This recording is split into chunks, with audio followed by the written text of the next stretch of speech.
Hey guys, Bane196CI here, and the guard dog as well. I was watching Mighty Car Mods while I was finishing up doing the wrap of the header here.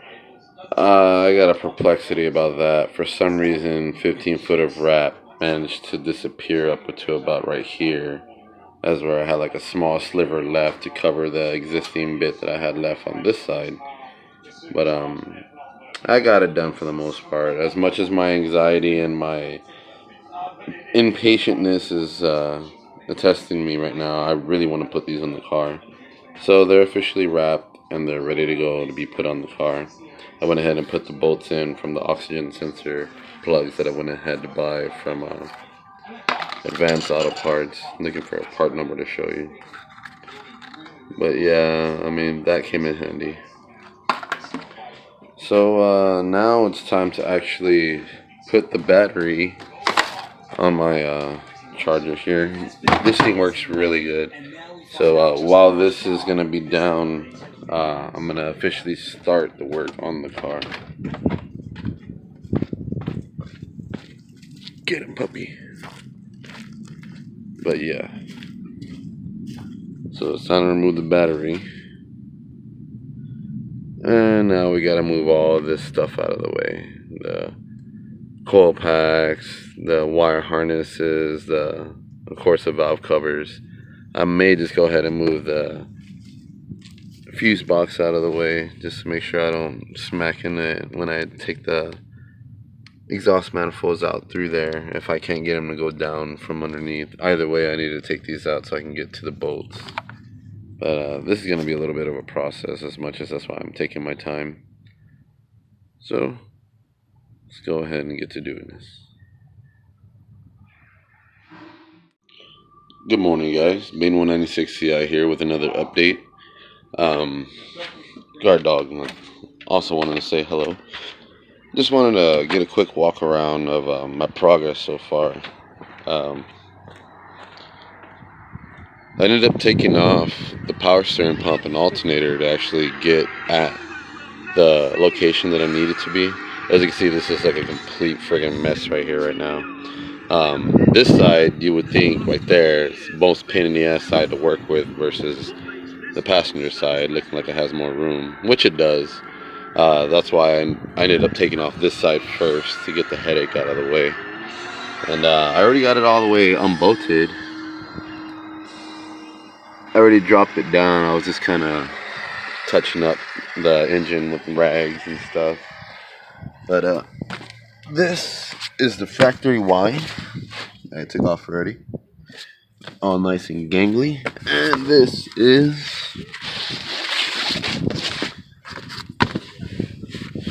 the factory header.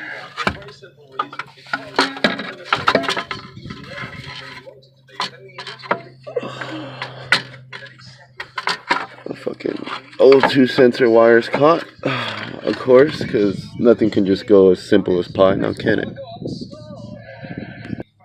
And bam, camera magic. Okay. So that was kind of being a pain in the ass. I still need to take the oxygen sensors off the old one. But I figure, at least for now, to have the parts off the car. Let's see. I'm kind of gonna take my time about this because I'm not about going at the pace of everyone else. I'm about going at my own pace. So yeah, that's the old one.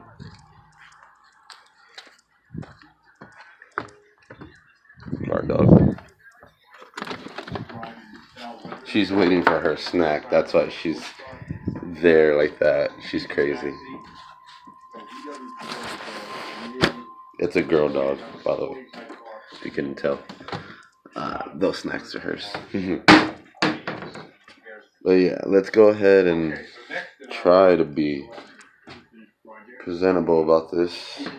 Oh, wrong side. This side. And I'll tell you what, this that I'm holding, get out of the way, puppy. This that I'm holding in my hand is a hell of a lot lighter than that shit right there. I'll tell you that.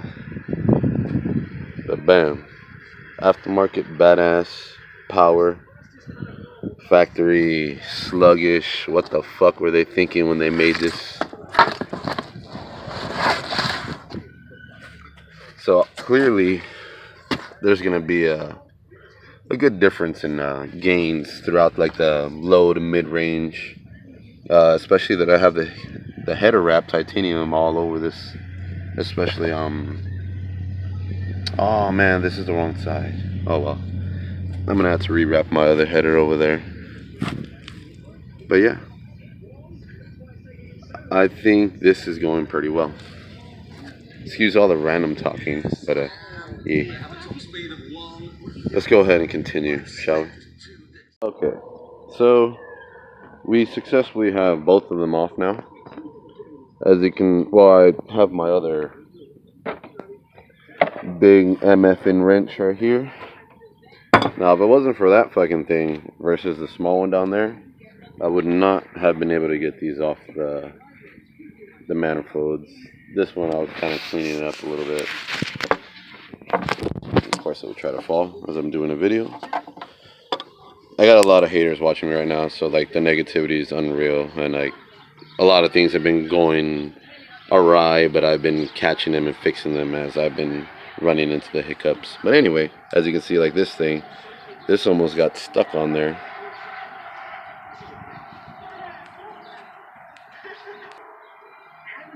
The potato camera is not wanting to zoom properly or focus, but you get the gist. It was like stripping with the other one.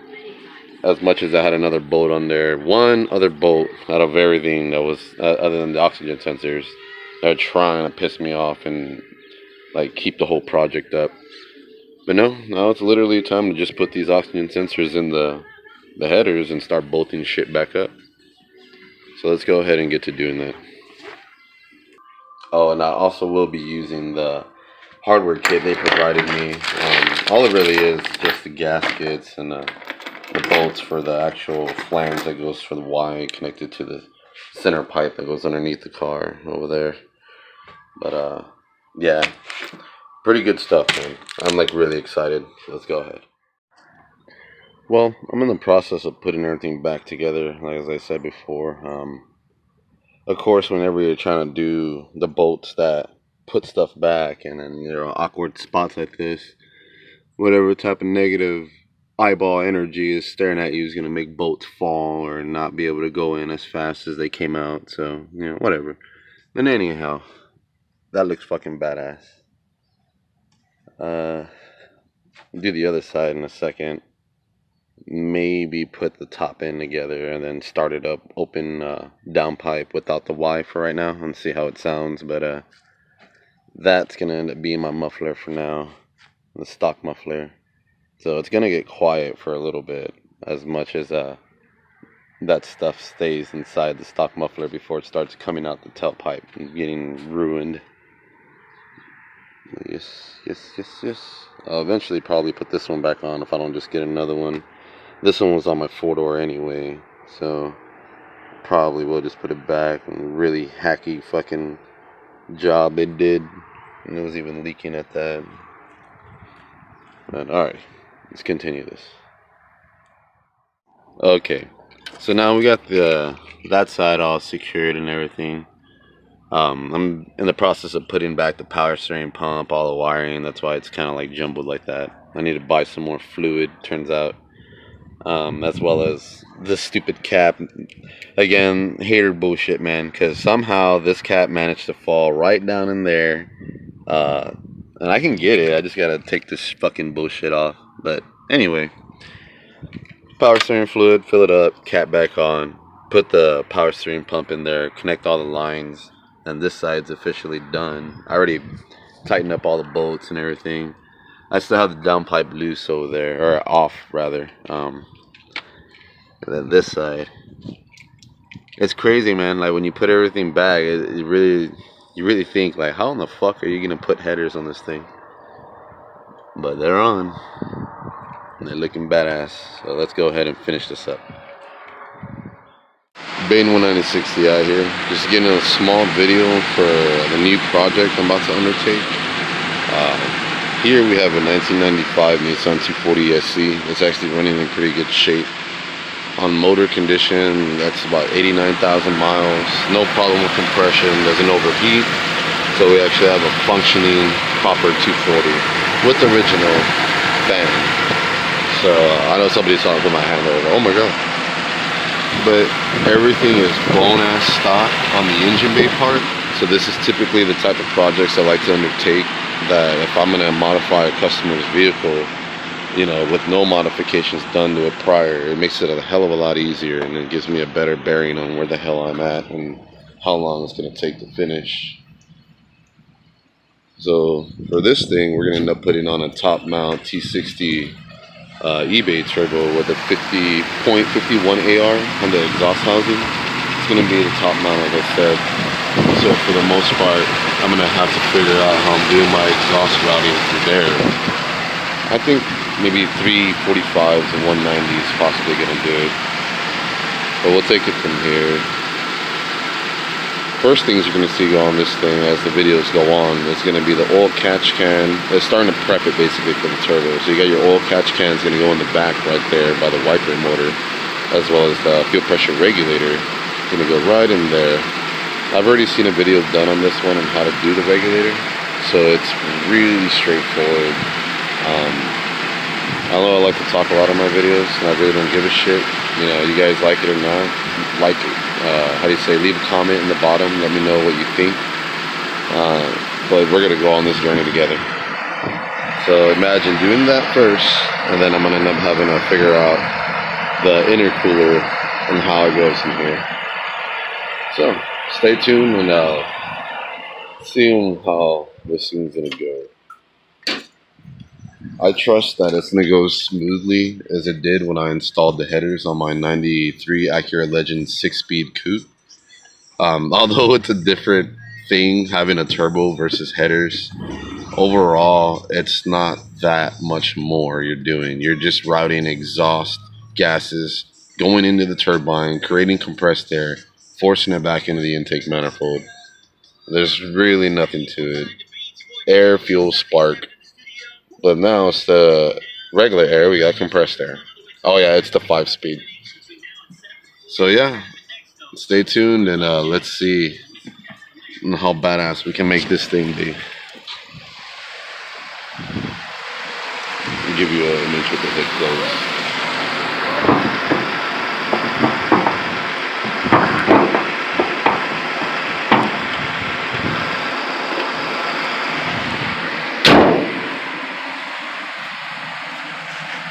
I didn't put the fog lights on. Let's turn the fog lights on.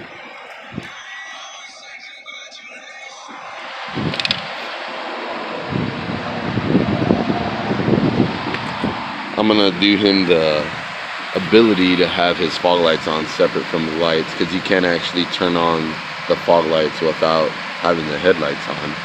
So I'm gonna end up rewiring that for him just to give him that little bit of coolness to it. That way it also has his indicator on with the fog light in conjunction with the side marker light.